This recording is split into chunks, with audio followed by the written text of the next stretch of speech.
Mijebale. Kale sebo nawe jebale ko sebo. Esokera ddala ekirowoozo ky'okuwa Spice enkoko kwegabirawo by'omuwadde ku stage kyavudde ku ki? Nabitandika mwezi gwa mwenda. Nentandika Spice oyo mulaba. Ye mwana muto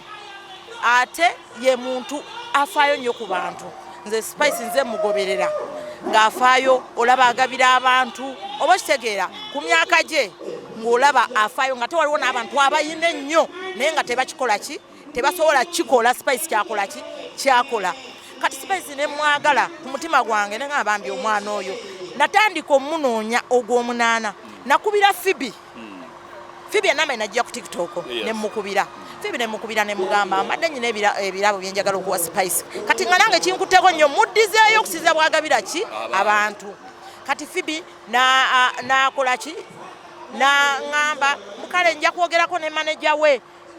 neninda nenzamu ne mukubira ne mugaba yogede ne manager ngamba tali mu Uganda ndindako bagambye ajja kuddanga nyabiki nyabwe zatuka nga zinatira okutuka ne nkubira Fibi ngamba ate lindako kati awo ne biyita nenziramu ne nkubira Chosen Becky ani ono Amiru naye enama najja ku TikTok ne mukubira naye yampa obudde nanga naye ndi busy ojja kuddamu nkubireko nenzamu ne mukubira era nangamba ate nkubye ku simu zaabwe ziri ki teziri busy nangamba naye nkoze ntya nembeerawo kati ne muwandiikira ye yennyini message kweri ku TikTok ye nga Spice nyina ebintu byo naye nkoze ntya mbiteekewo bifune kati ku TikTok teyanziramu kati laba Katonda bwa nnyamba safa ku bipande ebyo nabirabanga December tanatuuka kandi ngamba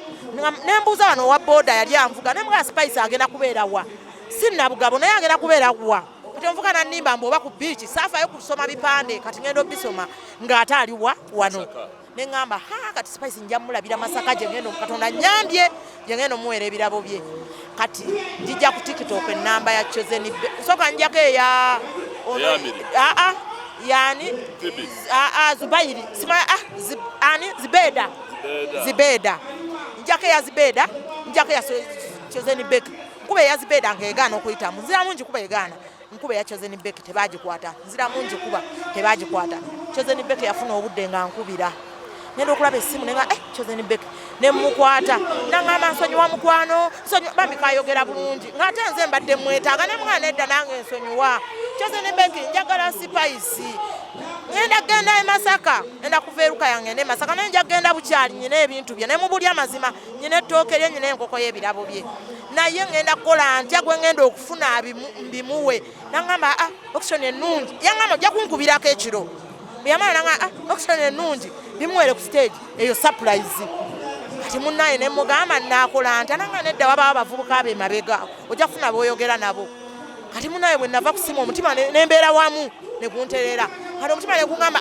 Chosen Becky ono ng'ayogera bulungi ampadde obudde nenga nja kukwatayo enkoko enseera njimuwa balye babajibu awute mu supu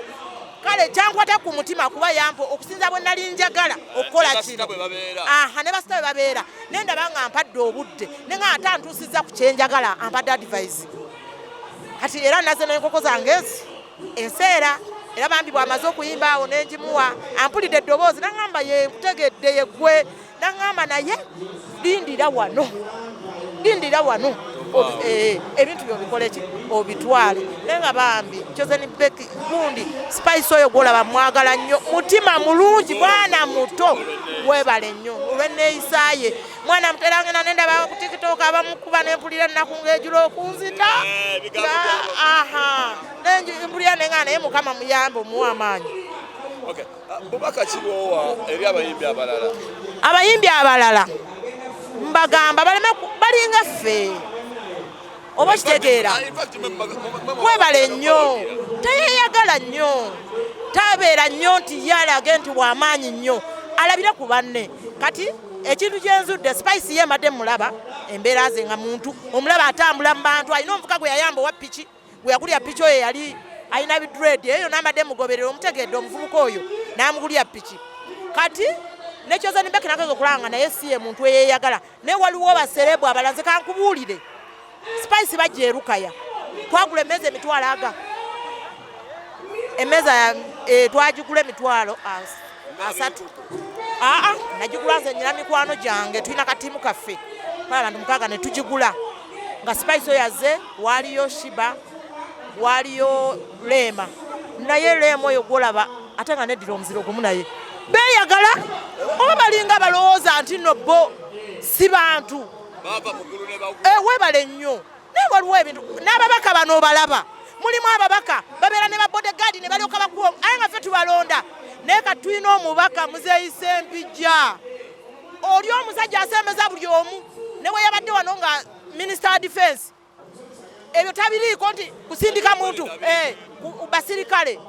n'omulala yali tasindika bantu Muzeeyi Sekandi nga Vice President kubanza Muzeeyi Sekandi namutawaanya nnyo yafunira nnyo abaana nga bayitira ku nze okubafunira emirimu oba yafunira obusawo abamu nga balowooza n'okuza soogera naye naye nga Muzeeyi Sekandi mukubira essimu nenjogera naye nga ye muntu atakkiriza natulako mu motoka ze